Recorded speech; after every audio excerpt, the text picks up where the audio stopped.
So this was the complex one. NADH plus H plus will get converted into NAD. I told you this is incorrect.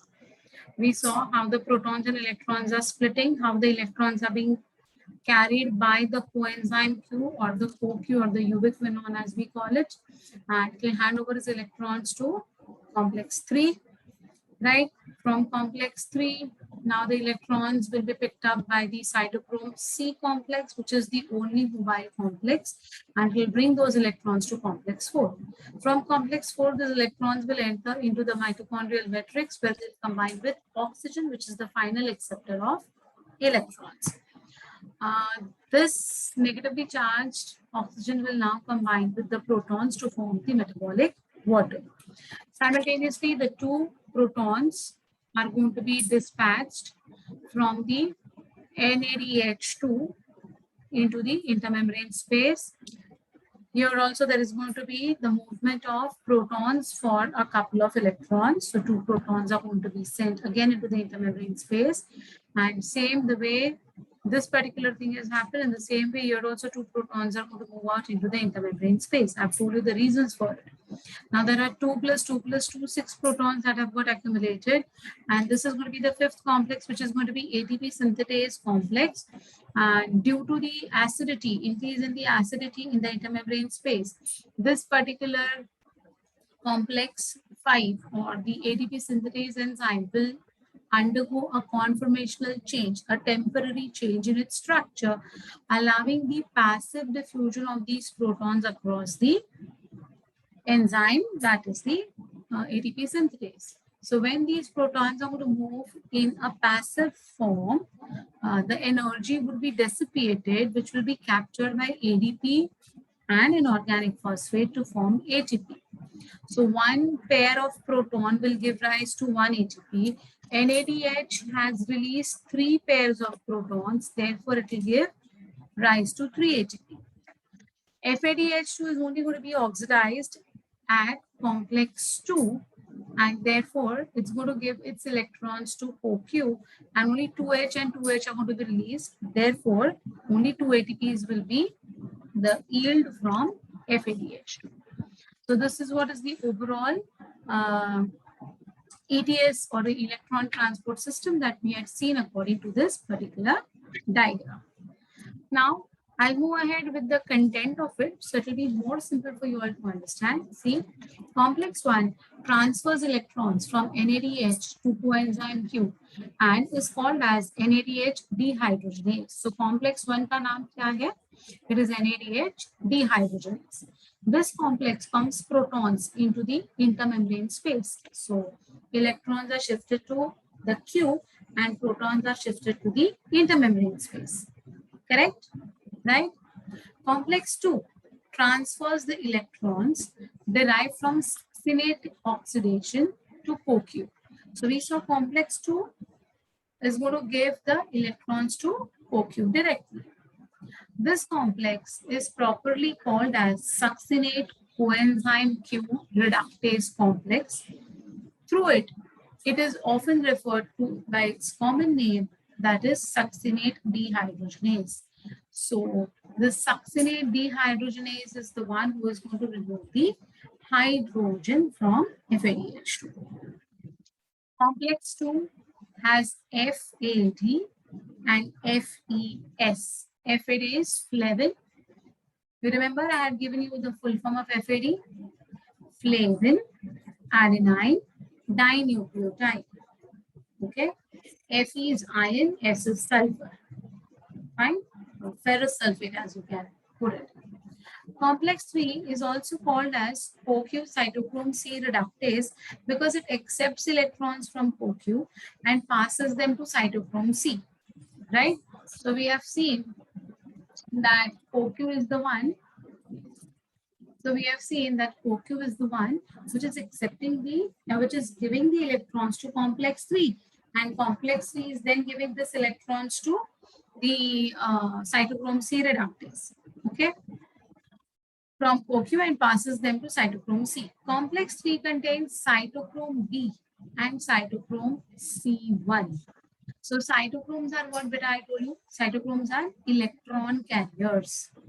Okay, so these cytochrome B and cytochrome C1 are electron carriers. Okay, this complex, along with others in the chain, that is complex 1 to 4, operates as a proton pump, driving protons out of the matrix into the intermembrane space. So I told you, for the movement of a pair of electrons, a pair of protons will be transported from the matrix to the intermembrane space. Correct? So this complex, that is the complex 3, along with others in the chain, operates as a proton pump. So they are going to snatch the protons from the matrix and will ultimately send it to the intermembrane space because of the charges, the negative and positive charges, as I have explained. Okay, so any difficulty understanding this particular slide in front of you? Anyone having any problem with understanding of this? Complex 1, complex 2, complex 3?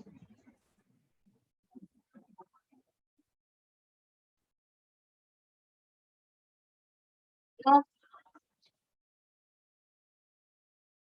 Let's come to complex 4. Complex 4 transfers electrons from cytochrome C to the oxygen. Correct? So the final acceptor of electron कौन है? Oxygen, and is called as cytochrome C oxidase. It has cytochrome A and A3. So complex 4 is made up of A3. These two are also cytochrome. So what do you mean by that? They are also electron acceptors. The complex 1, 2, and 3 contain iron, sulfur proteins. Complex 4 contains cytochrome A, cytochrome A3, and they contain 2 copper centers. Now, this is a very famous question in your NEET examination, that which complex among the ETS contains 2 copper centers? या फिर the complex 4 containing cytochrome AA3 contains dash centers. So in complex 1, 2, and 3, it is Fe. So you know Fe3 plus, Fe2 plus, correct? And copper centers are Cu2 plus, right?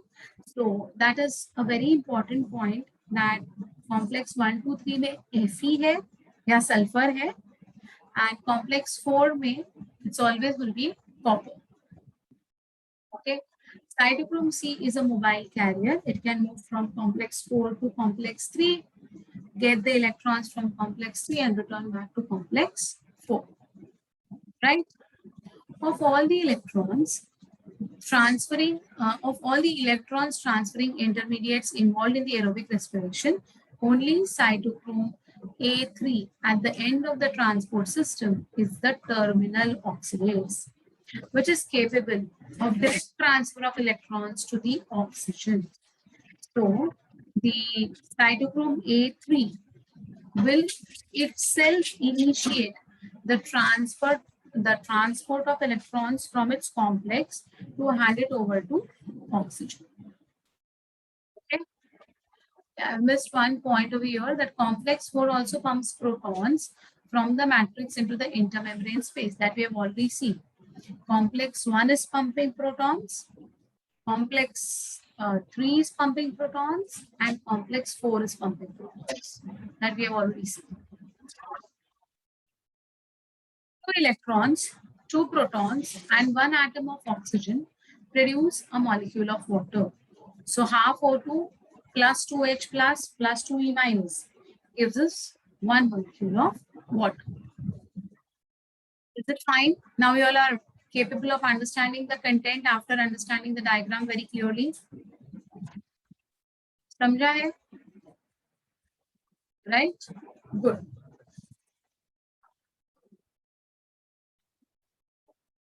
Note that as in chloroplast, electron transfer is coupled to ATP synthesis by H plus transport. Now we haven't done photosynthesis chapter. Therefore, this sentence might seem a bit, vague to you all कि ये क्या होता है. So chloroplast जो है, it is going to be seen in plants, and during photosynthesis, there would be formation of ATP, right?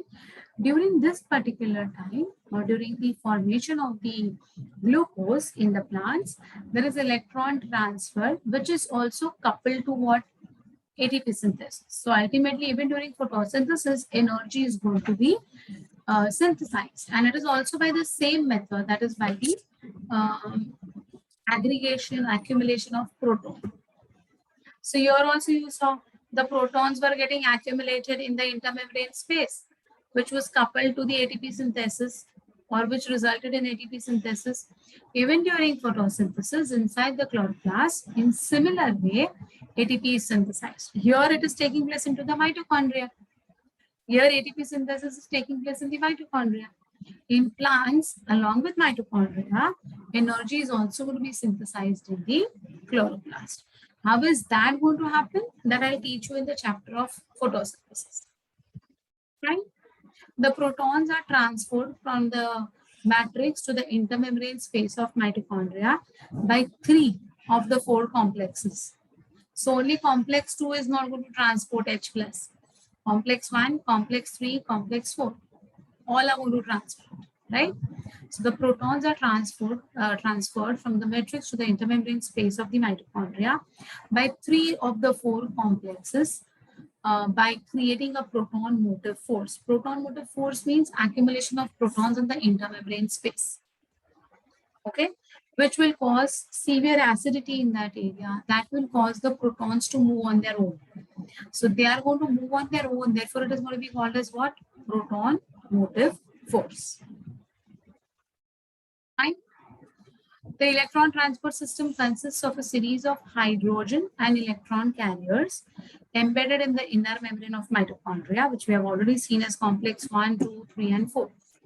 The reduced NADH and FADH2 passes their high energy electrons through this ETS and finally returns it to the oxygen.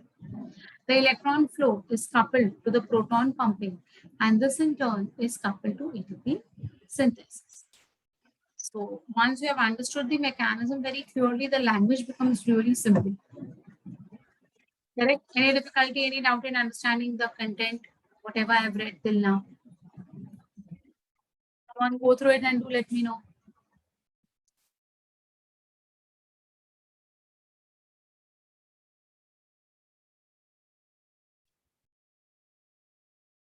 Anyone who has got any smallest of the smallest query, please ask me, beta.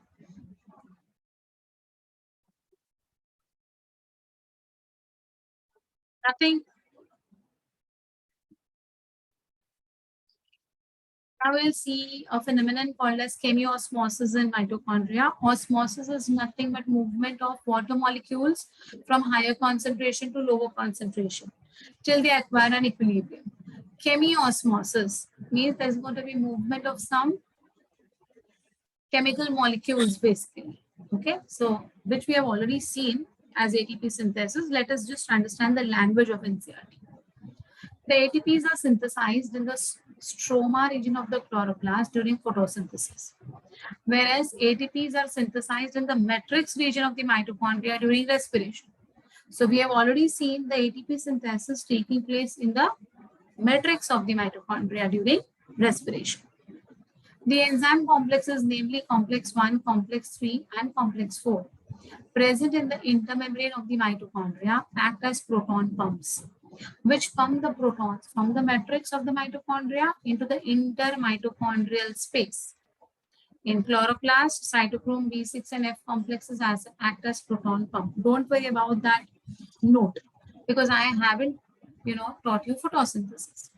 The time I teach you photosynthesis chapter, you will understand this also, what happens in chloroplast. As of now, focus what is happening in mitochondria. The transfer of protons to the intermembrane space generates PMF. Yes, Vaishnavi, you're right. Correct. So the transfer of protons to the intermembrane space generates a proton motive force across the inner membrane. That is, the proton concentration in the intermembrane space rises above that in the matrix. Thus, the matrix becomes slightly negative in charge. So now the concentration of protons in the intermembrane space has increased, whereas in the matrix it has decreased. Why? Because 2 times through the complex 3 and complex 4, the protons have been moved from the matrix to the intermembrane space, right? And one pair of protons is going to combine with the half molecule of oxygen to give rise to 1 molecule of water.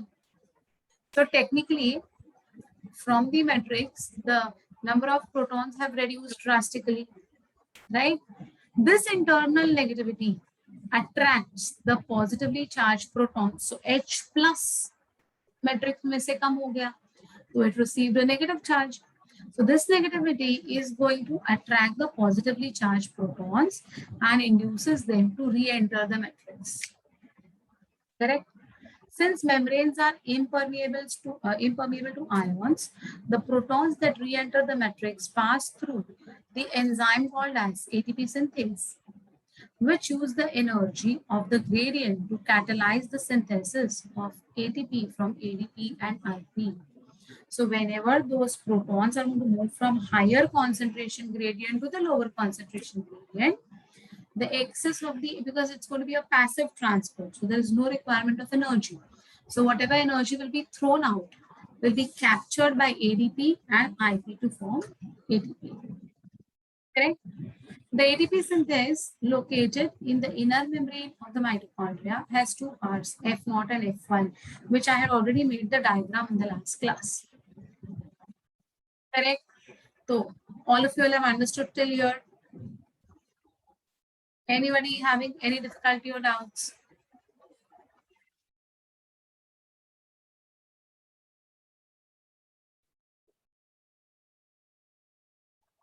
Yeah. We have done this in fluid mosaic model briefly. Correct. Okay. Third point, internal negativity means positive protons have moved from the matrix into the intermembrane space. So because the positivity has been lost, they become negative, matrix becomes negative, and therefore it will attract those positively charged protons to again re-enter inside the matrix. Okay, because positive charge has been gone into the intermembrane space.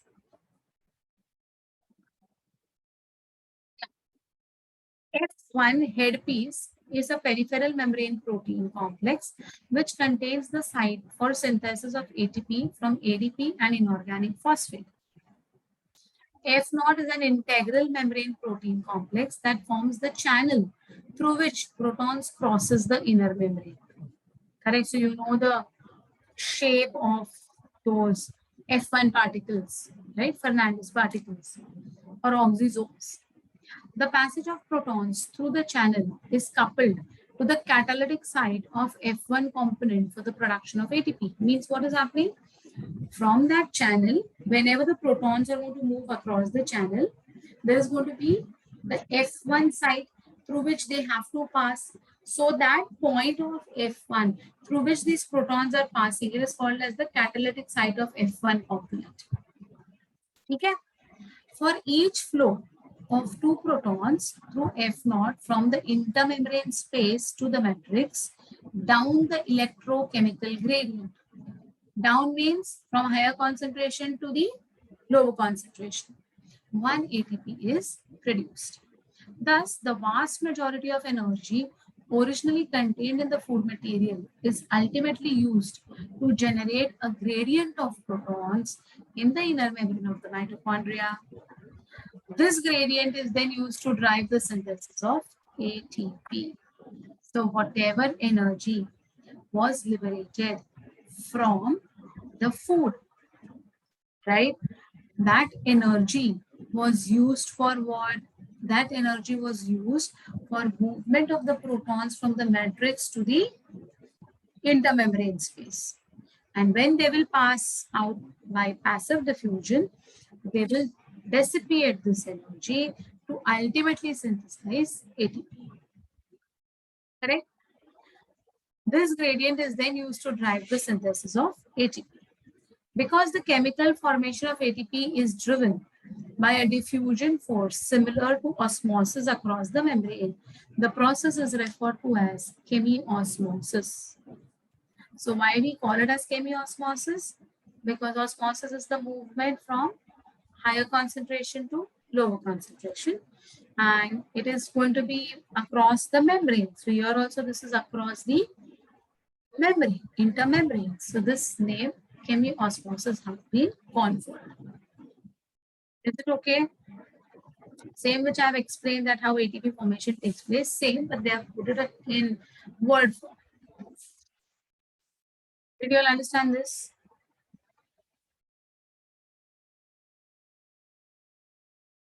Anyone who is not sure about any point, please do let me know. If you are not confident, do let me know. Catalytic site is the point through which the protons are going to pass in that F1 piece.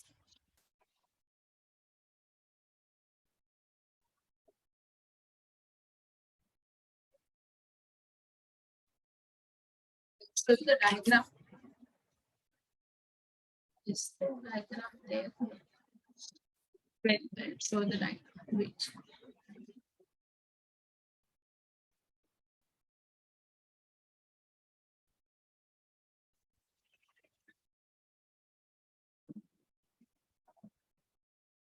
Here, yeah, this is going to be the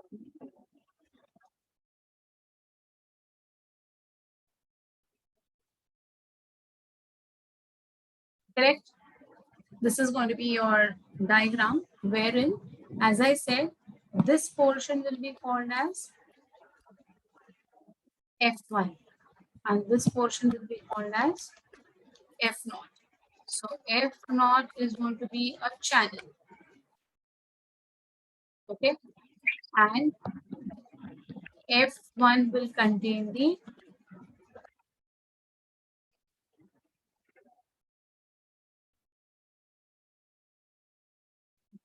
catalytic site.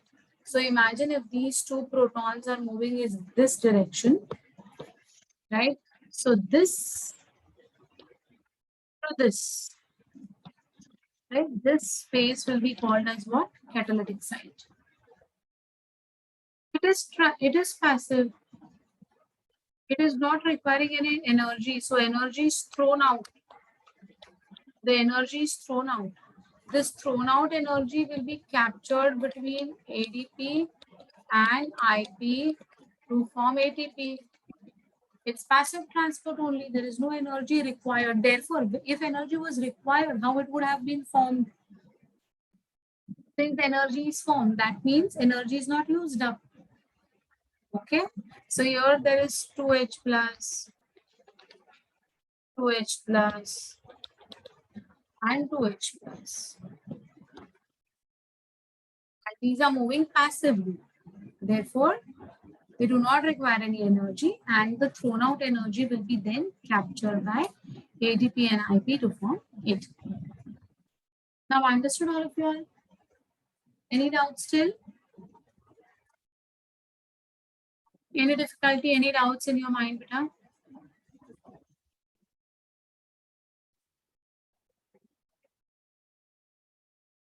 Clear?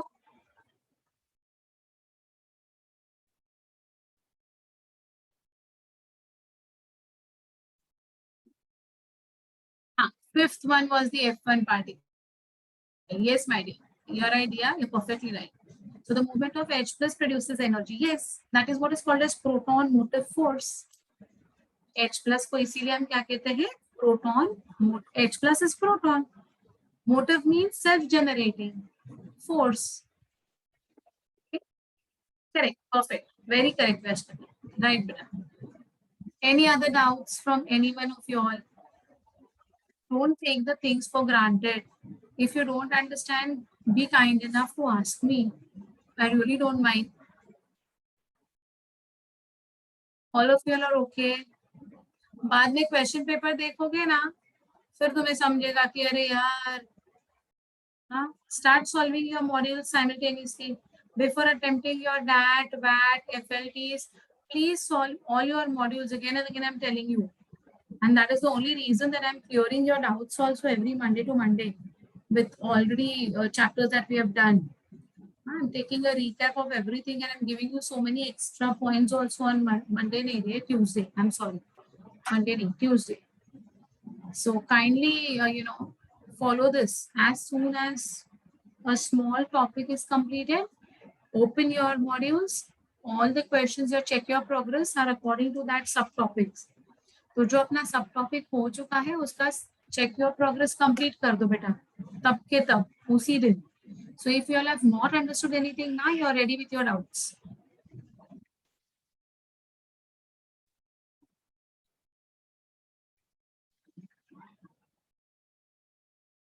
I think I said that if you got disconnected, don't worry. I didn't explain any phenomena.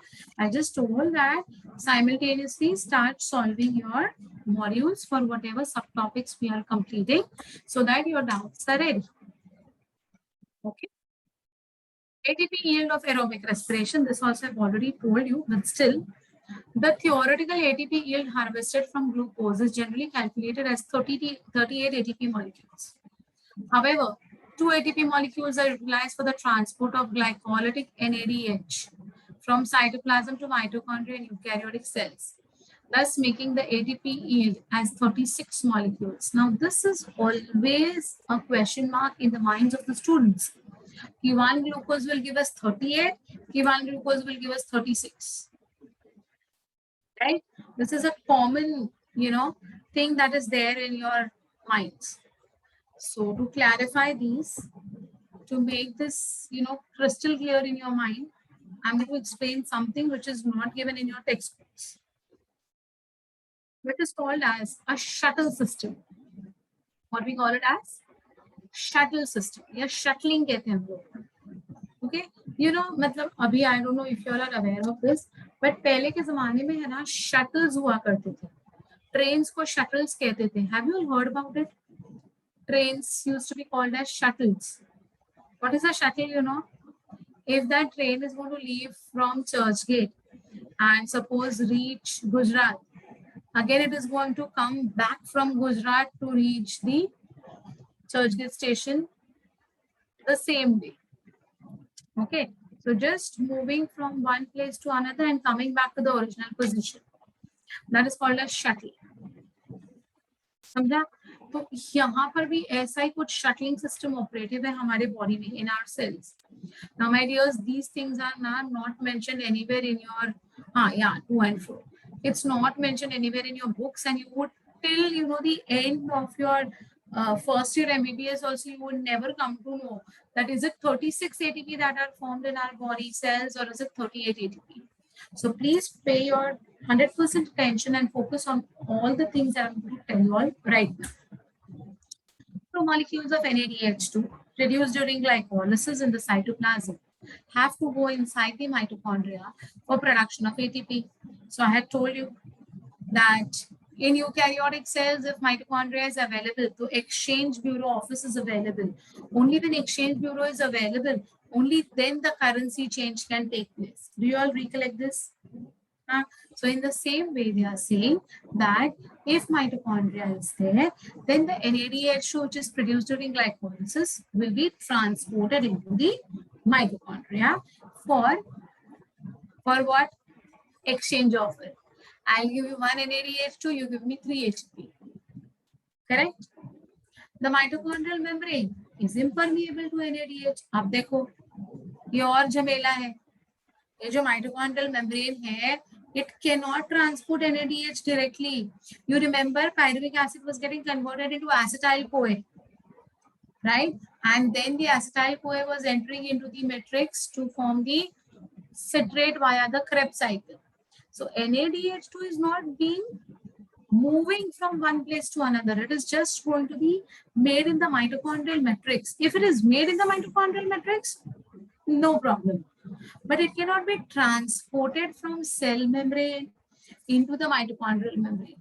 Do you agree to this? समझ में आई बात? So it is something like this way, बच्चा. ये देखो. If this is going to be the cell, okay, and if this is going to be your mitochondria, course, other structures I'm not going to draw because you know everything about it. Then this is the nucleus, for example, and this is going to be the cytoplasm.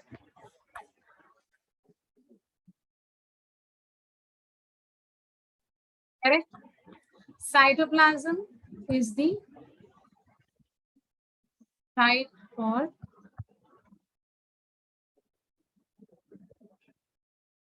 do you agree? What is the site for glycolysis? Cytoplasm. Therefore, what will happen in this cytoplasm? NADH2 is going to be 2-NADH2 is going to be formed. Right? Now, this 2-NADH2 cannot enter into the mitochondria directly. It cannot enter the mitochondria directly. Right? Got it? Here I am in lecture. Okay. So what is the problem now? NADH2 hai, but the NADH2 is not going to be in the capacity to reach the mitochondria. If it cannot reach the mitochondria, how can it be, exchanged for ATP? You understood the problem? Problem समझा तुम लोग को? हाँ. Yes. So that is what they are trying to tell you. So NADH2 formed during glycolysis cannot move from the cytoplasm into the mitochondrial matrix. Correct? Well, then see what happens.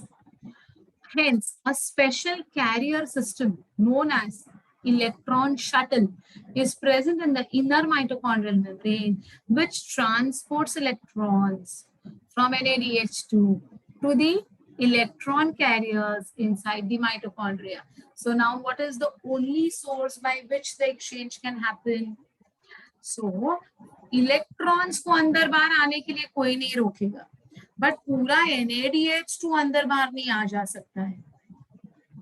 Okay, so what is going to happen? See, thus what is going to happen? Electrons from NADH2 will be allowed to enter inside the mitochondria. So how to go about it? ये कैसे possible है? See, shuttle system is only present in eukaryotes, as prokaryotes do not have cell membrane organelle. Electron shuttles are of two types in eukaryotes. First is malate aspartate shuttle, and second is glycerol phosphate shuttle. So we have to study both. Okay, what is this shuttling for? This shuttling is for bringing the electrons of NADH2 from the cytoplasm into the mitochondrial matrix. Is it clear why are we studying electron shuttle? समझ में आ रहा है क्यों ऐसे हम लोग देख रहे हैं? Because NADH2 is going to give me 3 ATP. I know about it. So there are 2 NADH2 which have been formed during glycolysis. So I'm expecting 6 ATPs to be added in my pocket. But to make those 6 ATPs, NADH2 is not allowed to cross. So what is going to be actually done, beta? Actually, the electrons will be picked up and allowed to move into the mitochondria via something. So there are two different methods by which it can be carried. So for example, there is person A who is having $100 in his pocket, but that person A is not allowed to enter the exchange bureau office. So what will happen? Person B will come. Person B will tell person A, give your currency to me. I am allowed to go in. Agreed ना? तो एक middleman आ गया बीच में जिसने बताया कि चल भाई तेरे $100 मुझे दे दे. Trust me, I will take it to the exchange bureau office, get it exchanged. You don't have to worry. Okay, so there is someone else who is come in between, who is taking the responsibility of taking only the currency and not the person. So NADH2 is Mr. A. Electrons is going to be the currency. Mr. B is someone who is going to accept these electrons and who is going to be allowed to move across the mitochondrial membrane. Is it now clear to all of you all what is shuttling? ठीक है, तो ये mister B कौन है ये देखना है हमें. Who is this Mr. B? Is it only Mr. B or is it any Mr. C also involved in it? So let us understand these two shuttle systems. Okay. First is malate aspartate shuttle. The electrons and hydrogen. Yes, Weston, you're right. So only electrons will move and not NADH. So Mr. A will remain in his house only. He will only allow his currency to move out. That is, the electrons will move out. Okay?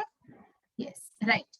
So see, the electrons and hydrogen of NADH2 are transferred to Mr. B, जिसका नाम क्या है? Malate, which enters into the matrix of the mitochondria. So Mr. A is NADH2. Okay, he is handed over the electrons and the protons. Hydrogen is protons of yours basically. Okay, and that Mr. B is going to be called as what? Malate. Okay, who is going to come to accept it. But do you remember Krebs cycle?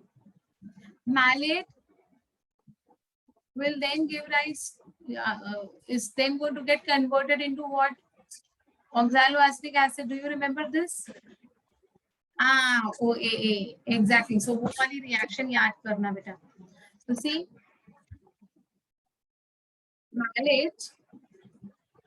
malate and NAD react to form NADH2 and oxaloacetic acid. Correct? Correct? Oxaloacetic acid cannot again cross mitochondrial membrane. Hence, it is ammonified to form aspartic acid. Ammonified means addition of NH2. Okay.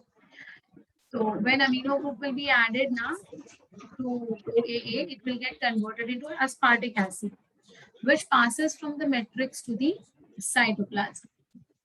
If this shuttle is effective, then 38 ATPs are formed from one glucose molecule. So 2 glycontic NADH2 will give us 6 ATP. Therefore aspartate. Yes, aspartic acid or aspartate is the same. Correct, Jaya.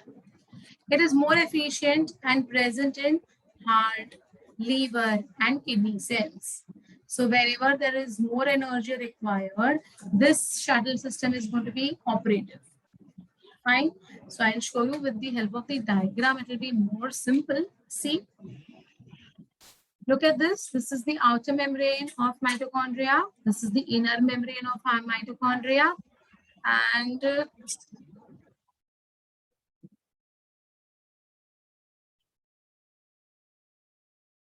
the matrix. Okay. ENH of the NADH2. No, it does not have its own energy. Nothing. So see what is happening. Here in the cytoplasm. Here in the cytoplasm or cytosol. That's cytoplasm. Okay. What will happen? NADH2 will get converted into NAD. Okay. This hydrogen and electrons, right, are going to be actually accepted by OAA. After addition of hydrogen, it will now be called as malic acid. What we call it as malic acid. तो Krebs cycle में हमने उल्टा देखा था. Malic acid में से dehydrogenation होता है तो OAA बनता है. Similarly, when OAA will accept hydrogen, it will get converted into malic acid. Yes or no? Tell me. Citrate, cis-aconitate, isocitrate, oxalosuccinate, alpha-ketoglutarate, succinyl-CoA, succinate, fumarate, malate, OA. So 3, 5, 7, 9. Hydrogen out. So NADH2 was formed. So from malate, when hydrogen is removed, OAA is formed. So in OAA, when I add hydrogen, without using malate will be formed. Understood? Right? So this oxaloacetate is going to be actually person B who will accept the hydrogen from NADH2 and now it will be called as malate. Malate को कोई नहीं रोकेगा. Malic acid can move across the outer membrane. It can move across the perimitochondrial space. It can move across the inner membrane and it can reach the matrix. इधर तक कोई difficulty है? NADH2 is Mr. A, who is not allowed to enter in this mitochondria. So OAA will come and say, give me your electrons and protons. I will carry it to the mitochondrial matrix. तो वो घर पे गया, उसके पास से hydrogen ले लिया. अब हाइड्रोजन लेने के बाद that OAA, when it has to enter into the outer membrane of the matrix, it is already converted to malic acid. So this malic acid is now going to be not stopped by anyone. It will be allowed to cross each and every membrane to reach the matrix. यहाँ तक समझा बेटा? अब आगे देखो what happens. What is going to happen next? Now the malate has to. What is the function of malate? To donate the hydrogen, to donate the protons and electrons into the matrix. So it is now donating the protons and electrons to NAD. NAD can pass, but NADH2 cannot pass. तो NAD already है matrix में, तो NAD ने malate में से hydrogen ले लिया, dehydrogenation हो गया. Again it got converted into oxaloacetate. Okay, so this NADH2 which is formed over here, don't you think same NADH2 is going to be formed over here inside the matrix indirectly? It's not a direct movement, it's an indirect movement via oxaloacetic acid and malic acid. Beautiful mechanism, isn't it? Correct? So now NADH2 indirectly has been formed into the matrix. Now oxaloacetic acid ने क्या किया? उसने जिसको debar किया था अंदर आने से, उसका पैसा लेके आया और एक्सचेंज कराया. So it's an offense. So now oxaloacetic acid को matrix ने पकड़ा, बोला now you are not going to move out. We will not allow you to move out. Got it? We had stopped that Mr. A from entering into our office. Your Mr. B, जिसने भेस बदल के हमारे अंदर office के अंदर आ गए. Now you exchange that currency also, and now you want to move out? No, we will not allow you to move out. Those two doesn't count in the sense they will be like indirectly formed inside the matrix. Okay. NADH2 is a very large molecule, but the membrane ke pores are very small. It's not possible for it to move. इसलिए double मेहनत है. Right? Now this oxaloacetic acid wants to move out, but it is stopped from moving out. Then उसका एक friend आता है, which is ammonia, NH2 group. बोलता है, don't worry, I have got the keys. I'll open the door for you. You move out. Right? So this NH2 will combine with oxaloacetic acid to form aspartic acid. To form aspartic acid. And एक बार वो aspartic acid हो गया ना, तो see that it can be moved out again. Okay? Yes, you're right. So this is aspartic acid. Now what will happen over here? See, from aspartic acid, there is going to be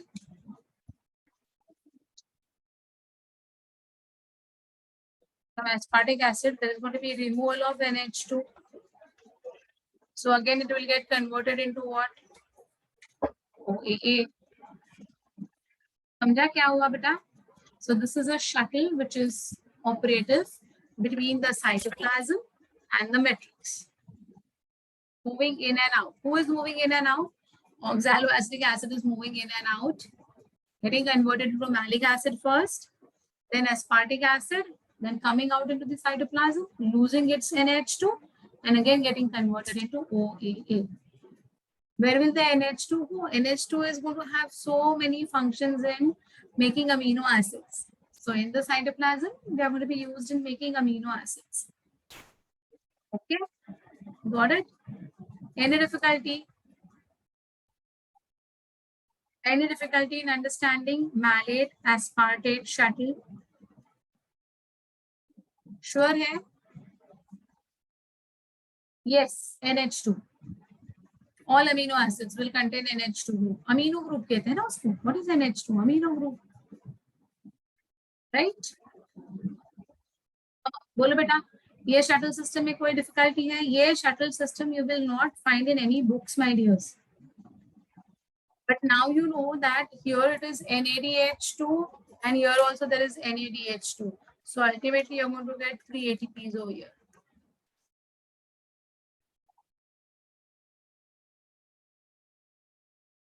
Okay. Yeah. Yes. Yes, Jay. It's a group, na? Amino group we call it.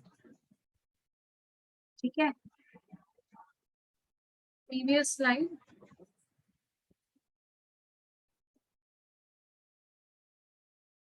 All of you okay? तो कहाँ पर 38 ATPs बनते हैं बेटा? Heart, liver and kidney, इनमें 38 ATPs form होते हैं. या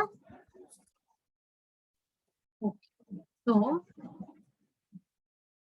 let us look at the second shuttle, that is glycerol phosphate shuttle. It is less efficient and it is going to be operative in the skeletal muscles, brain cells and most eukaryotic cells में GPS चलता है. GPS मतलब glycerol phosphate shuttle. तुम लोग का GPS नहीं, mobile वाला. In this, NADH2 transfers electrons to FAD of mitochondria. Dihydroxyacetone phosphate and NADH2 react to form glycerol phosphate in the cytoplasm. So what is going to happen? The DHAP and NADH2 will react to form glycerol 3-phosphate is nothing but your PGA. है ना? Correct. Glycerol phosphate goes to outer surface of the inner membrane of the mitochondria where it reacts with FAD to form FADH2 and DHAP. FADH2 enters the electron system to form 2 ATP.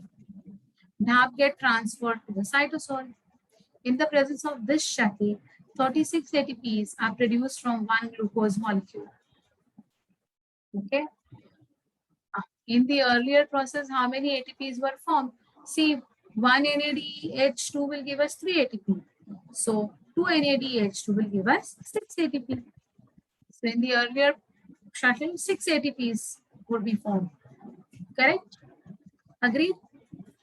Which shuttle will be functional depends on the tissue and the species. So let us look at this diagram also. It will give you a better idea. Here you can see NADH2 is giving its hydrogen to DHAP. So DHAP is getting converted into glycerol 3-phosphate. Glycerol 3-phosphate is allowed to enter into the inner membrane but not cross the matrix. Can you see? Here, it is only going to allow to enter into the perimitochondrial space or intermembrane space. It will not be allowed to enter directly over here. Okay. So what will happen? Now, ये glycerol 3-phosphate में से 2H plus जो है, ये FAD के साथ combine करेंगे. You know, inner membrane has got what? FADH2 oxidizing complex था अपना, complex 2. So it will give its 2 hydrogen to FAD to form FADH2. Agreed? Now we already know FADH2 gives us 2 ATP multiplied by 2. So यहाँ पर actually speaking 2 NADH2 होना चाहिए. Then यहाँ पर बनेंगे 2 FADH2. So 2 into 2 that will give us. That was giving us 6 ATP. This is giving us 4 ATP. Why? Because the NADH of the cytoplasm, instead of forming NADH in the matrix, is forming FADH. Okay. So this shuttle system is going to be called as what? Glycerol phosphate shuttle system. Did you all get me? So DAP will accept hydrogen to get converted into glycerol 3-phosphate. Glycerol 3-phosphate will then remove its hydrogen to FAD, get again converted to DAP and come back. So DAP and glycerol 3-phosphate का ये शक्ल यहाँ पर चलता रहेगा. And FADH2 हमें 2 ATP देगा. Did you all understand this? Okay. So in this way, when you work out with the energetics, you either get 36 or 38. So if this particular shuttle is being operated, then you will get 36 ATP. If malate aspartate shuttle is being operated, you will get 38 ATP. I have proved. Have you all understood this? So when NADH2 of cytosol is converted as NADH2 only in the matrix, you get 38 ATP. But if NADH2 in the cytosol gets converted into FADH2 into the matrix, you get 36 ATP. समझ में आ रहा है कि नहीं आ रहा है बेटा? All of you all are okay with this shuttle systems? It's very important.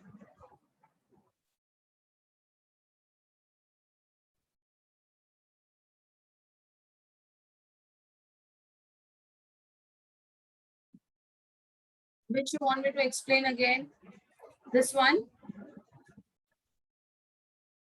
The last part, it's very simple, my dear. Here NADH2 in the cytoplasm is converted into NADH2 itself. Correct? So if I make 2 NADH2, this will be 3 into 2, that will give me 6 ATPs. Agreed? Okay. On the other hand, so NADH2, NADH2, no issues. NADH2, FADH2. So instead of 6 ATPs, I got how many ATPs now? 4 ATPs. So 2 ATPs are going to be less.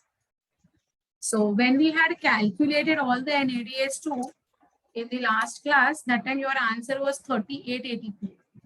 Because what we had considered 2 NADH2 of glycolysis will give us 6 ATP. That was our calculation that time. Agreed. But instead of it getting, transferred as malate aspartate, if that NADH2 enters as glycerol 3-phosphate DAP, then instead of 38, you will get 2 less. Yes, and glycerol phosphate shuttle is resulting into 4 ATP. Perfect.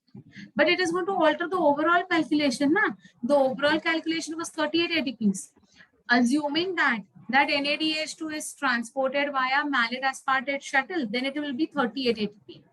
On the other hand, if the NADH2 of the cytoplasm will be transported via this shuttle, then it will give us 2 ATPs come. So 38 minus 2 will give us 36. Okay, now you are getting it?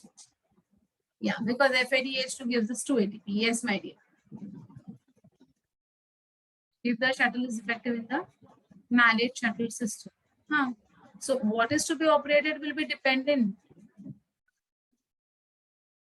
It will be dependent upon the necessity, requirement of the energy also. Okay. Yes. All of you okay with this?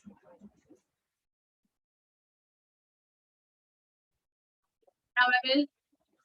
What is your doubt?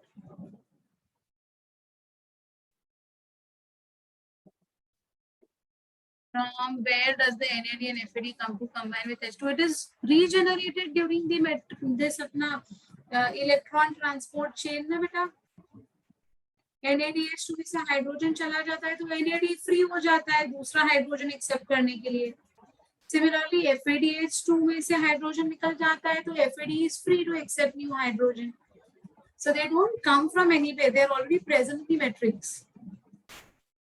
But only it's like, a postman who is going to, or your delivery boys who are just going to pick up, drop the parcel. After dropping the parcel, they are free to take up kisi aur ka parcel. Okay, it's like that. Fine. Well, now I'll tell you the hisab of ATP also. During glycolysis,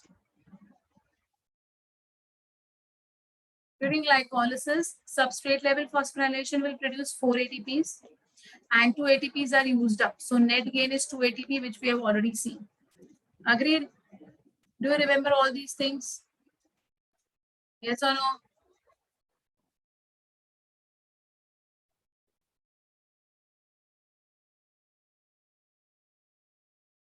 Okay. Then oxidative phosphorylation means via ETS transport. So 2 NADH2 are produced. 2 into 3 will give us 6 ATP by malate aspartate. And 2 into 2 will give us 4 ATP by the G3P process, right? So depending on the shuttle system used to transfer the electrons of cytosolic NADH into the mitochondria, 2 ATP or 3 ATP or NADH may be produced. So now is this clear? Okay.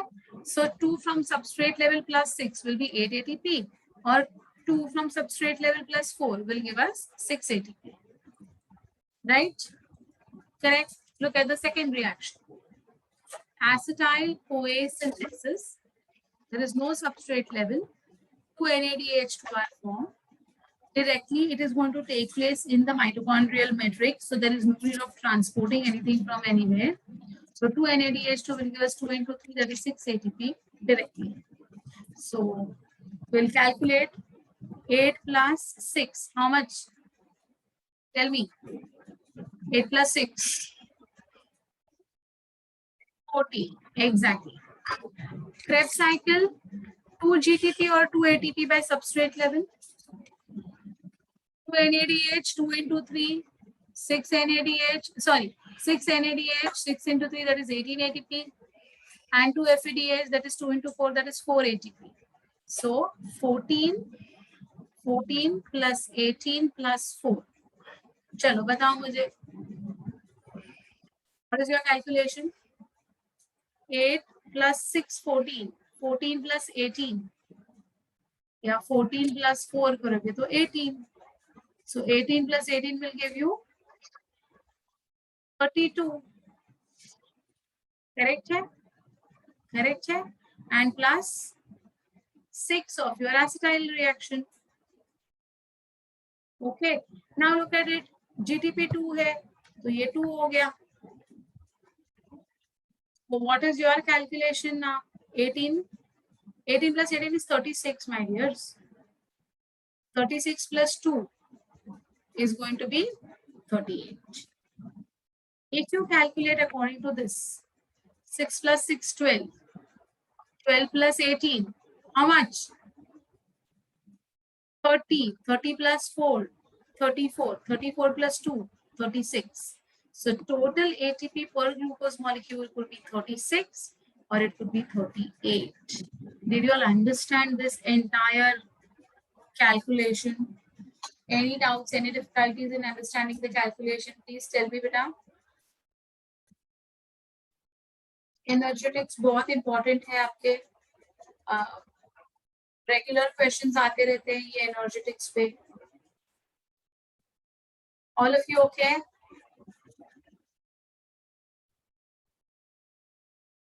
Depending on what type of shuttle is used in tissue, the energy differs. Yes, exactly. So it's purely based on the shuttle system, whether 36 ATPs need to be synthesized from one glucose molecule, or is it 38 ATPs to be synthesized by one glucose molecule. Well, understood?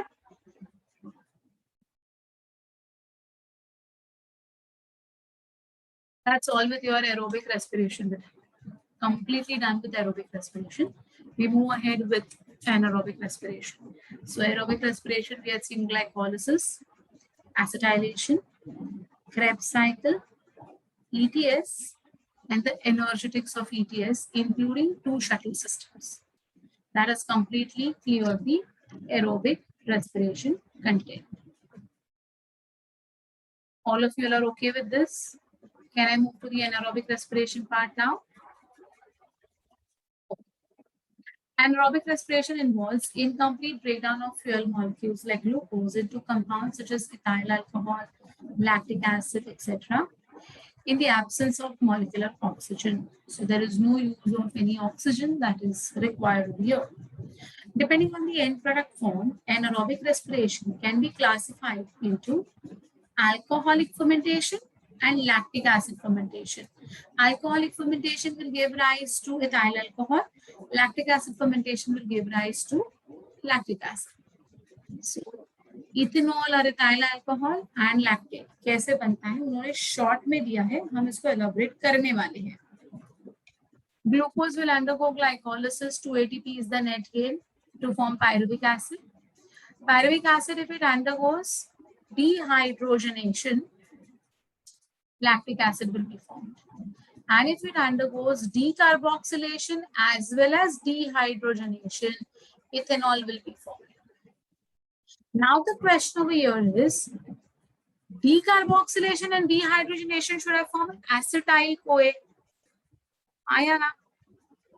फिर यहाँ पर ethanol कैसे बना? Same reaction हो रहा है बेटा, CO2 जा रहा है, हाइड्रोजन जा रहा है, हाँ? तो इथेनॉल कैसे बन गया? So it is because of this intermediate called as acetaldehyde. So instead of acetyl coenzyme A, under the influence of some enzyme, instead of making acetyl CoA, it forms acetaldehyde. Okay, got it? What is it in detail? I'll talk about it. See, first we'll talk about the alcohol fermentation itself. So the fermentation process that terminates in the formation of ethyl alcohol is called as alcoholic fermentation. In microorganisms like yeast, that is Saccharomyces cerevisiae. Saccharomyces cerevisiae is the scientific name of yeast. So in microorganisms like yeast, respiration occurs in the absence of molecular oxygen. Firstly, 2 molecules of pyruvic acid, which are formed by glycolysis, then undergoes decarboxylation to form acetaldehyde in the presence of the enzyme pyruvate decarboxylase. The acetaldehyde will then undergo rapid reduction, okay, in the presence of an enzyme alcohol dehydrogenase to form ethyl alcohol. Okay, so remember both the names, beta, pyruvate decarboxylase, and it is going to undergo reduction and not oxidation. In acetylation, it was oxidative decarboxylation. In ethyl alcohol formation, it is reductive decarboxylation. Got it? Right? So pyruvate in the presence of pyruvate decarboxylase will form acetaldehyde and CO2. Acetaldehyde plus NADH2 means यहाँ पर hydrogen acetaldehyde accept करेगा, right? तो NADH2 में से hydrogen वो छीन लेगा and will get converted into ethyl alcohol and NAD. So acetaldehyde is undergoing reduction process in the presence of the enzyme alcohol dehydrogenase to form ethyl alcohol. Did you all understand perfectly that how this particular thing is going to happen? Any doubts?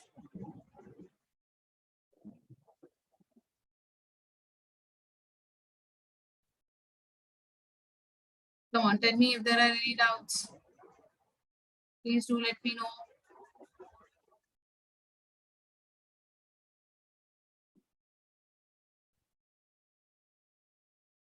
Removal of oxygen, beta. Addition of hydrogen from NADH to hydrogen is accepted by acetaldehyde. So acetaldehyde has accepted hydrogen, na? So reduction. Acceptance of hydrogen. Exactly. Got it? Any difficulty? Ethyl alcohol formation.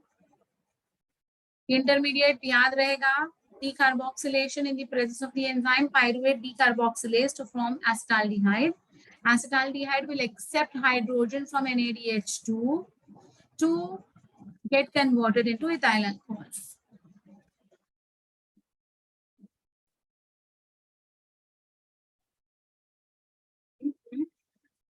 But here you can see na NADH2 में से hydrogen ले रहा है ना बेटा वो. It is accepting hydrogen from NADH2 and it is releasing NAD. So NAD free हो गया. तो hydrogen उसने acetaldehyde ने accept कर लिया. Okay.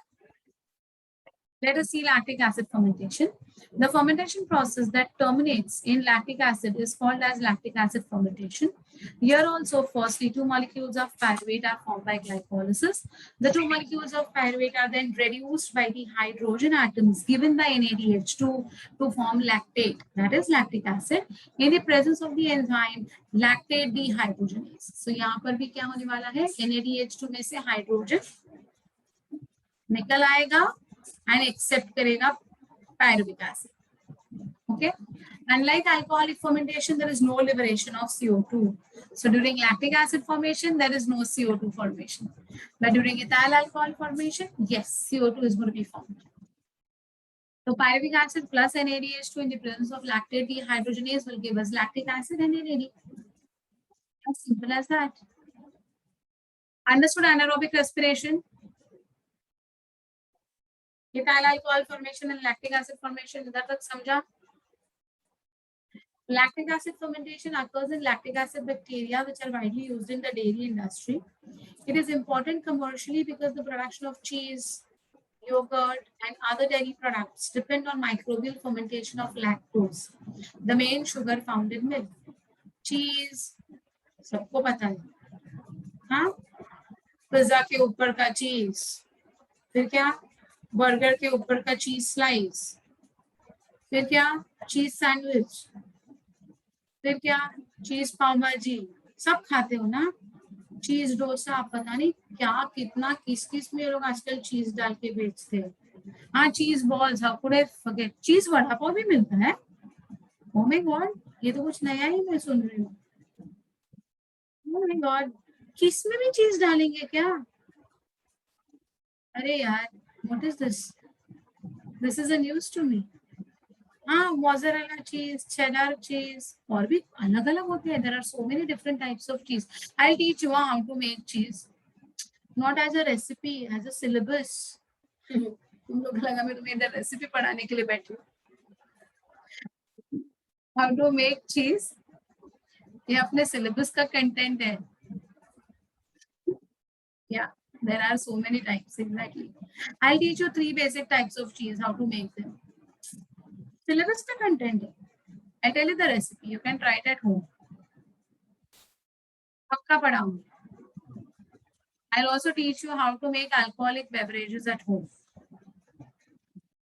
मैं पढ़ाऊंगी मतलब मुझे टाइम, मतलब बाबा वो सिलेबस का कंटेंट है. अगेन आई एम सेइंग, नहीं तो बोलोगे घर पे आज मिस का कुछ मूड और था, कुछ भी बोल रही थी. कुछ भी नहीं, it is a part of syllabus. I'll teach you that. I'll teach you that also. Anyway, so cheese, yogurt, curds, dairy products, everywhere lactic acid fermentation is very important. It is observed that this type of respiration also occurs in mammalian skeletal muscles, है ना? During periods of strenuous exercise. So जो cramps आते हैं ना हमारे पैरों में, shoulder में, those cramps are because of this lactic acid.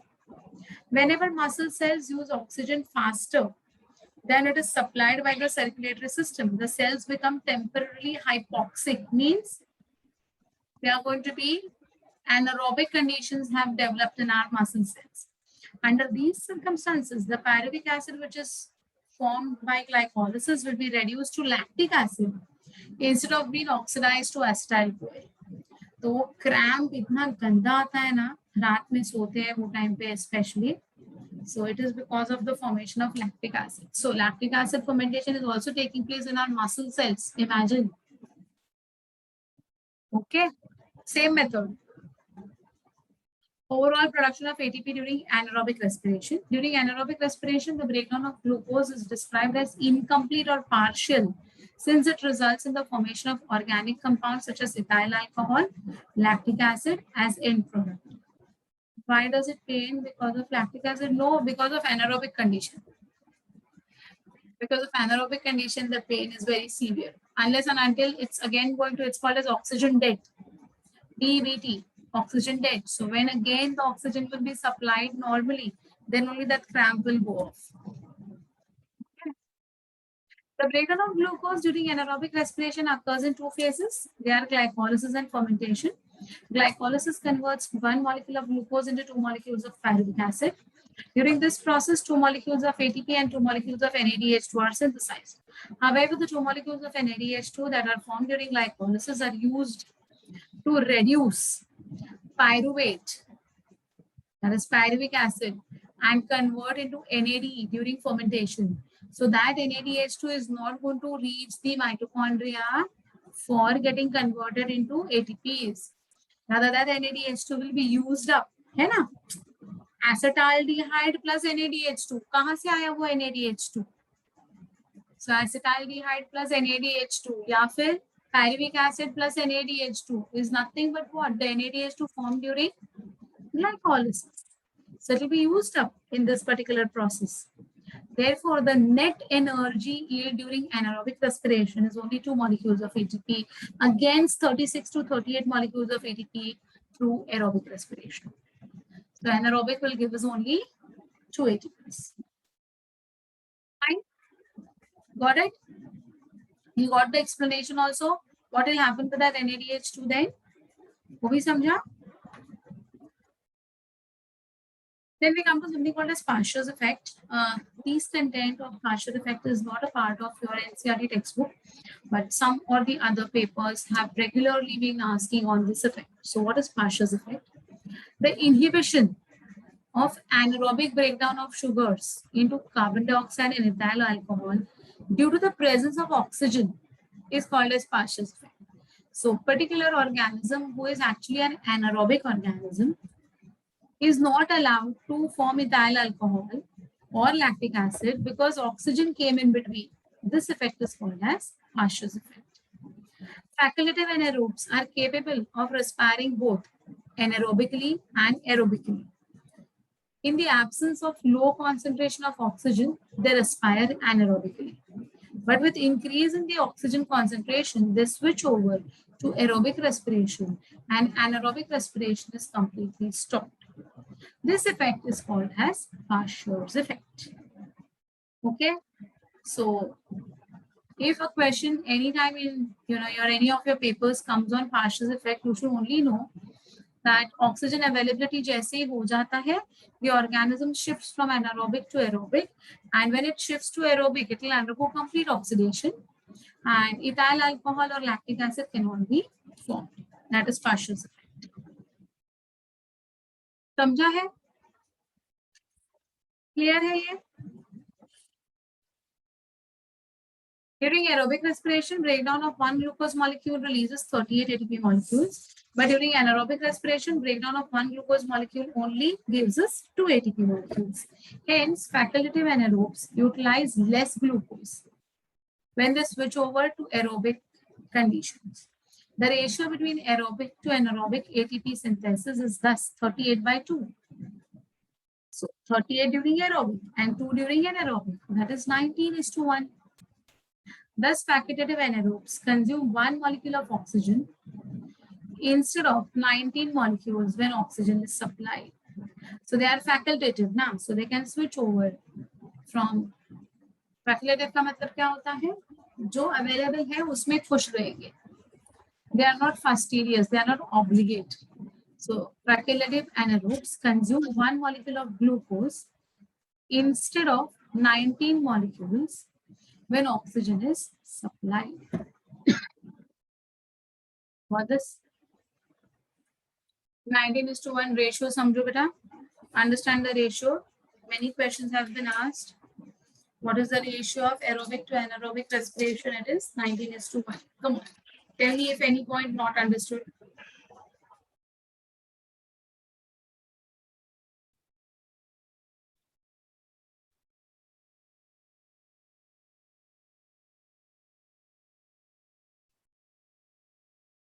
Everything okay? Everything clear? Good. Difference between anaerobic respiration and fermentation. Anaerobic respiration, it is an intracellular oxidation that occurs in the absence of oxygen. Fermentation, it may be intra or extracellular oxidation that occurs in absence of oxygen. So दोनों में common क्या है? Absence of oxygen. दोनों में फर्क क्या है? Anaerobic is strictly intracellular. Fermentation could be intra or extra. Anaerobic respiration occurs only in living organisms. Fermentation can take place in the absence of living cells. That means it can be carried out using enzymes also. Okay, we just add the enzymes and you will get the products. It does not require living organisms, fermentation. Fine? Well, then we come to something called as amphibolic pathway. So anaerobic is also completed. Aerobic respiration completed, anaerobic respiration completed. Now we come to amphibolic pathway. The term amphibolic is used to describe a biochemical pathway that involves both catabolism and anabolism. The citric acid cycle is a good example of amphibolic pathway. The citric acid cycle is a central metabolic pathway that completes the oxidative degradation of monosaccharides, fats, and amino acids. Usually the glucose is the substrate for respiration. So whenever our body is going to be supplied with carbohydrates, you will get glucose. And glucose is the most preferred substrate for respiration. All carbohydrates are first converted into glucose before they are used for respiration. The different substrates like fats and proteins also enter the citric acid cycle finally. कहीं ना कहीं वो आएंगे citric acid cycle में ही merge हो जाएंगे. So please look at this diagram very nicely. These are carbohydrates which are going to be broken down into simple sugars like glucose. So glucose to glucose 6-phosphate, glucose 6-phosphate to fructose 6-phosphate, fructose 6-phosphate to fructose 1,6, diphosphate, fructose 1, diphosphate to DAP and Pagal to 1,3, di-PGA. You remember all these things. Then 1,3-di-PGA to 3-PGA, 3-PGA to 2-PGA, 2-PGA to PEPA, PEPA to pyruvic acid. Agreed? Pyruvic acid will get converted into acetyl-CoA via oxidative decarboxylation, which will combine with oxaloacetic acid to form citrate, isocitrate, sacconitate, oxalosuccinate, alpha-ketoglutarate, succinyl-CoA, succinate, fumarate, malate, OA. Agreed? This is what we have already seen till now. Look at the fats. Fine? Fats will be broken down into fatty acids and glycerol. Fatty acids will enter this particular cycle via acetyl-CoA. So fatty acids will be converted into acetyl-CoA, whereas glycerol will be converted into DAP. So ultimately, via DAP or via acetyl-CoA, finally they are going to enter the citric acid. Look at proteins. Proteins will be broken down into simple amino acids. Amino acids will again remove the NH3 group and get converted into pyruvic acid and enter the Krebs cycle. Did you all understand? So let it be fats, let it be carbohydrates, let it be proteins. Ultimately, all are going to undergo what? The TCA cycle. But now look at this diagram, my dears.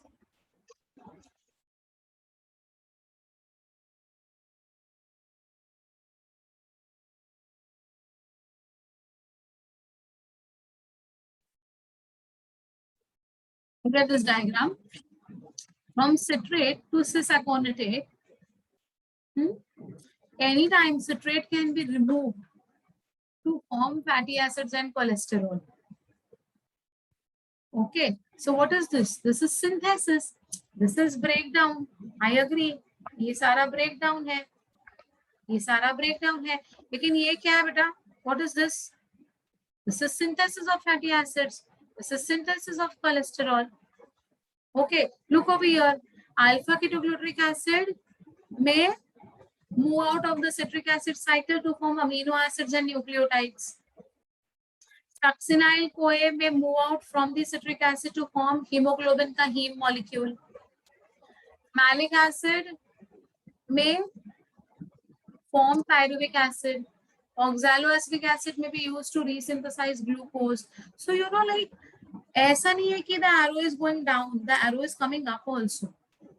Therefore, it is called as amphibolic, where catabolic as well as anabolic reactions are taking place simultaneously. The best example they are shown is the citric acid cycle. Understood? Now, what type of questions will be asked in your exam? Proteins enters the Krebs cycle via. Fatty acids enter the Krebs cycle via. Glycerol will enter the the Krebs cycle via. You should know that how this process is taking place. Fatty acids and cholesterol will be synthesized from dash substrate of the Krebs cycle. You should know it is citrate. Heme is synthesized from an intermediate called as dash from the TCA cycle. You should know it is succinyl CoA. Yes. So these type of, you know, questions are expected in your tests. Is it fine? Understood this? If the respiratory substrate is fat, they are first converted into fatty acids and glycerol. Fatty acid is then degraded into acetyl CoA, which enters the citric acid cycle, whereas glycerol is converted into 3-Pagal, which is eventually degraded to acetyl CoA that enters the citric acid. If the respiratory substrate is protein, they are degraded by proteases into amino acids. These amino acids, after deamination, means removal of the amino group, enter the citric acid cycle either as pyruvic acid or acetyl CoA. Fine. The reactions of the citric acid cycle oxidizes acetyl CoA to form 2 molecules of carbon dioxide and acetyl group. During the reaction, the electrons from acetyl CoA are transferred to electron carriers. These then reduced electron carriers enter the downstream reaction pathways, that is our electron transport system, that will generate ATP, that is nothing but the currency of our cell. 1 molecule of nucleoside triphosphate is also generated directly from the reaction cycle, that is formation of GTP. Because acetyl CoA is broken down to smaller molecules during the citric acid cycle is described as catabolic. The net equation for citric acid cycle is acetyl CoA plus GDP plus inorganic phosphate plus 3 NAD plus 1 FAD gives us 2CO2, coenzyme A, GTP, NADH2 and FADH2. So this is about the citric acid cycle that we are talking about. Citric acid cycle also serves as a common source for precursors for the biosynthesis. Hence, citric acid cycle is also described as anabolic. So whatever we saw from glycolysis to ethyl alcohol formation, lactic acid formation, and aerobically we saw that from glycolysis to acetyl CoA to CO2 and metabolic water, right? It was catabolic. Now, how is it anabolic? See, many citric acid cycle intermediates serve as precursors and products. Citrate is the precursor for the synthesis of fatty acid and cholesterol. जो मैंने arrow दिखाया था ना, fatty acids and cholesterol formation. Alpha Kg is the precursor for the synthesis of amino acid and nucleotides. Succinyl CoA is the precursor for the formation of hemoglobin. Malate is the precursor for the synthesis of glucose. Breaking down process within the living organism is catabolism, and synthesis is going to be anabolism. What is your doubt? Precursors are those which are going to initiate or resume the activity of making something. Okay, they're the initiators. As the respiratory pathway is involved in both anabolism and catabolism, it is considered as amphibolic pathway. Start, yeah, to initiate, to start, yes, my dear, and to hasten that particular process. Quickly, it is going to make the process begin. Right? What are the factors that influence respiration? Temperature. It is noticed that rate of respiration follows Van Hoff's law. It states that the respiratory rate is doubled for every rise in temperature by 10 degrees Celsius. So rise in 10 degrees, the respiration will become double. Now, this is for plants, not for human beings. Till now, whatever we saw was common for plants also and for human beings also, for prokaryotes also, for eukaryotes also, everyone. But ये जो factors that influence respiration है ना बेटा, it is for plants basically. Okay. Hence, it is also known as law of Q10. Please remember this word. For every 10 degrees change in the temperature, there is doubling of rise of temperature. The optimum temperature for respiration is approximately 30 degrees to 40 degrees in different species of plants. Oxygen. Oxygen is a must for aerobic respiration, though it is not necessary for anaerobic respiration. The minimum oxygen concentration at which aerobic respiration occurs is called as extinction point. It is around 3 to 10% of oxygen. However, in facultative anaerobes like yeast and bacteria, increase in the concentration decreases the rate of glucose breakdown. So if you provide more oxygen to yeast, the fermentation process will slow down, right? Oxygen has its role in terminal oxidation of aerobic respiration in all living cells. Third is carbon dioxide. The atmosphere has a carbon dioxide concentration of 0.03% and it is almost constant. However, any increase in the carbon dioxide concentration has a retarding influence of respiration. So it should be, always consider that CO2 का इसलिए हम CO2 pollution कहते हैं, right? Water, hydration of the medium is a basic requirement for all metabolic activities. Respiratory enzymes become active only in hydrated mediums. So for activating the enzymes, you require water. Increased rate of respiration is seen if there is slight desiccation of tissues. Desiccation means drying up. You know desiccated coconut? Dry coconut ki powder milti hai. So desiccation is drying up of the tissues. But if hydration is either too high or too low, respiration is decreased. So it should be optimal. Light indirectly affects the rate of respiration as it operates by supplying respiratory material in the form of carbohydrates in plants containing chlorophyll. The fact that respiration proceeds at night as well as in the daytime also indicates that light has no major role in respiration. Photosynthesis, yes. Without light, photosynthesis is not possible. But in the presence or absence of sunlight, respiration is common. A part of the effect on the rate is caused by the rise in temperature resulting from the absorption of sun's energy by the cell. So, whenever light is going to be, more, temperature is more. So temperature is going to alter the conditions, but light का कुछ इतना मतलब नहीं है. Respiration. In organic salts, the rate of respiration usually increases when a plant tissue is transformed from water to salt solution. So if you keep the plant in water and when you keep it in a salt solution, once you place it in salt solution, the rate of respiration increases. Such an increase over normal rate is called as salt respiration or anion respiration. This is due to the increase in the anion transport.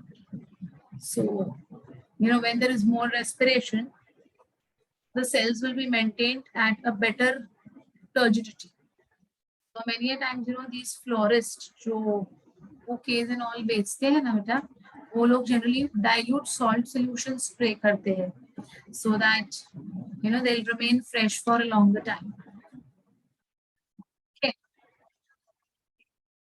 Yeah. And lastly, we have got RQ, that is respiratory quotient, which we had also studied in breathing and exchange, if you remember.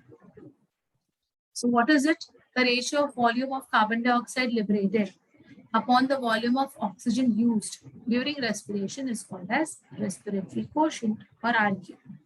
So RQ is equal to volume of CO2 liberated upon volume of O2 used.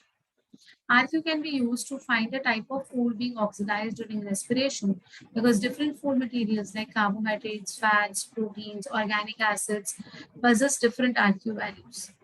तो इसका मतलब क्या होता है समझे बेटा? Whatever food will be consuming, how much amount of volume will be used, oxygen volume will be used for complete breakdown. That means for the release of CO2. Yes, for glucose, RQ is always 1. Yes, right, my dear. The value of RQ may be unity or 1. Then 1 or more than 1, depending upon the substrate use.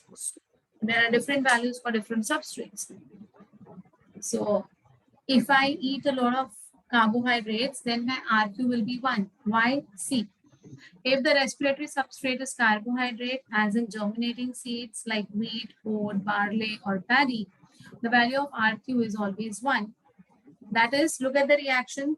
C6H12O6 plus 6O2 gives us 6CO2, 6H2 and energy. Look at these values. 6O2, 6CO2. So volume of CO2 evolved is how much? 6. Upon volume of oxygen consumed is how much? 6. So 6 by 6 is equal to 1. Okay. If the respiratory substrate is protein, then the RQ value is 0.9. Right?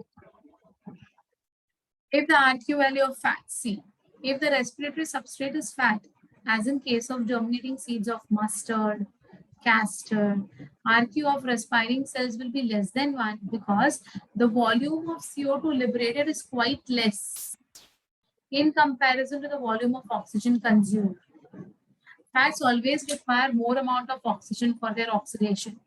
That is the reason when we exercise, we are going to provide more oxygen. The more you exercise, the more oxygen will be transported. More the oxygen will be transported, better will be the resolution of fats. Okay, so now you got the reason कि हमें exercise क्यों करनी चाहिए. When we exercise, we are breathing more of oxygen, and when we breathe more of oxygen, it's going to undergo better breakdown of the fats, maintaining your health perfectly right. Okay. So fats always require more amount of oxygen for their oxidation. So if a person wants to lose weight, is loaded with fats. So he has got no other option, like nothing else but to breathe in more. He will not breathe in more like that only, unless and until he doesn't run, he doesn't jog, he doesn't exercise. He will not start panting and taking in more oxygen. Got it? The oxidation of fat can be shown by taking an example of tripalmitic fat or tripalmitic acid, as we say. It takes place usually at the time of seed germination. P51, H98 plus 145 oxygen gives us 102 CO2, 98 H2 and energy. So look at the volume of CO2 evolved, only 102. Against how much of oxygen was used? 145. So 102 by 145, answer comes to approximately 0.7. So whenever fat oxidation takes place, the RQ value will be 0.7. Tell me a fact. Now winters are approaching, right? As winters would come now, that is the time when you will feel more hungry. You will feel like eating all the fried foods of the world. हाँ है ना? सच बताओ. गर्मा गर्म समोसे, हाँ गर्मा गर्म बड़ा, फिर क्या भजिया, फिर क्या क्या क्या नहीं खाते हो तुम लोग? सब कुछ खाते हो ना? वो जो मस्त फ्राई किया हुआ है वो खाने के बाद कुछ समय के बाद again you will feel hungry, which is not the case in summers. Summers we only want to drink, keep on drinking water, juices, something. Liquid diet पे रहने का मन करता है. You don't feel like eating any spicy food. You don't feel like eating any fried food in summers especially. Now you got the answer to this. Because during the winters, what is happening? During the winters, maximum fat is being broken down to liberate heat energy to maintain our body temperature. And so we always have a craving for, going ahead with the fatty food. Okay, but of course, limit mein khana hota hai, no doubts. RQ of organic acid, see, if the respiratory substrate is an organic acid, the RQ of the respiring cells will be more than 1 because the volume of CO2 liberated is more than the volume of oxygen consumed. So the organic acid already contains more oxygen, so they further need only a small amount of oxygen. Oxidation of malic acid is an example of this purpose. C4H6O5 is malic acid, will take up only 3 molecules of oxygen to liberate 4 molecules of carbon dioxide, 3 H2 and energy. So 4 by 3, your answer is 1.33. So it will be more than 1. So if you consume more of organic acids in your diet, right, then your RQ will be 1.33.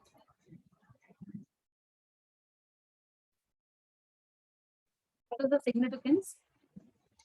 By determining the value of RQ, the nature of respiratory substrate can be understood. If RQ is 1, then it indicates that carbohydrates are utilized for respiration. Cells prefer carbohydrates as respiratory substrates. When cells utilize fats for respiration, RQ will be around 0.7.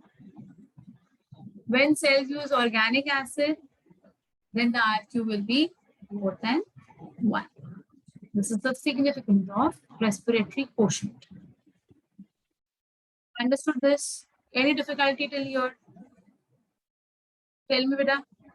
Any part not followed? Any difficulty till here?